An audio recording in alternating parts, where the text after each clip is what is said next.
आगे बढ़ते हैं। दिल्ली से एक और खबर है, आपको बता दें, दिल दहला देने वाली वारदात दिल्ली में हुई है। राजौरी गार्डन में एक बेबस मां ने अपनी 2.5 साल की बच्ची की गला दबाकर हत्या कर दी। विधि चड्ढा नाम की महिला अपनी बेटी की बीमारी से परेशान थी।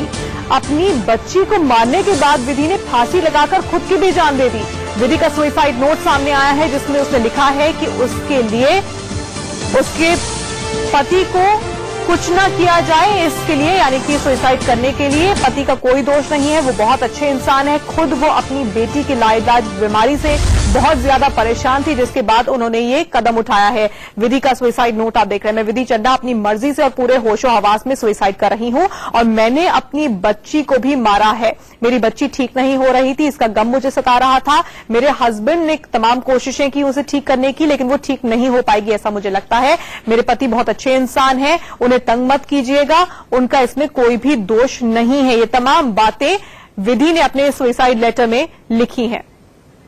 रजनीश हमारे संवाददाता इस वक्त हमारे साथ जुड़े हैं। रजनीश, क्या है ये पूरी खबर? एक मां अपनी बेटी को मारती है और उसके बाद खुद भी जान दे देती है।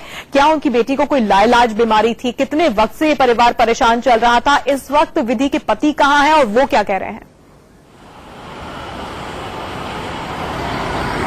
देखिए तान्या, अगर इस पूरे मामले की बात की जाए तो सोमवार देर रात का ये मामला है और ये विधि चड्ढा जो है महिला है जिसने सुसाइड किया है, और उसकी शादी प्रदीप चड्ढा से करीब 9 साल पहले हुई थी और 7 साल के बाद इनकी एक बेटी हुई थी। लेकिन पिछले 2 साल से उनकी बेटी की जो बॉडी है उसमें मूवमेंट नहीं थी, वो बोल ढंग से नहीं पा रही थी, जिसका काफी दिनों तक इन दोनों पति पत्नी ने इलाज करवाया, लेकिन जो है फायदा नहीं हुआ, जिसके चलते विधि चड्ढा काफी डिप्रेशन में थी। और इसी के चलते सोमवार को जब प्रदीप चड्ढा अपनी नौकरी पे गाजियाबाद गए हुए थे, तब विधि ने पहले अपनी बेटी का गला घोट किया, उसकी हत्या की और उसके बाद पंखे से लटककर फांसी का फंदा लगाया और खुद आत्महत्या कर ली। तो ये पूरा मामला बेटी से जुड़ा हुआ था, क्योंकि बेटी का इलाज नहीं हो पा रहा था, बेटी ठीक नहीं हो पा रही थी, इसी के चलते वो डिप्रेशन में थी। दिल दहला देने वाली पूरी घटना है। एक मां ने अपनी बेटी को मारा और फिर खुद भी सुसाइड कर लिया और कहा इसमें किसी का कोई दोष नहीं है।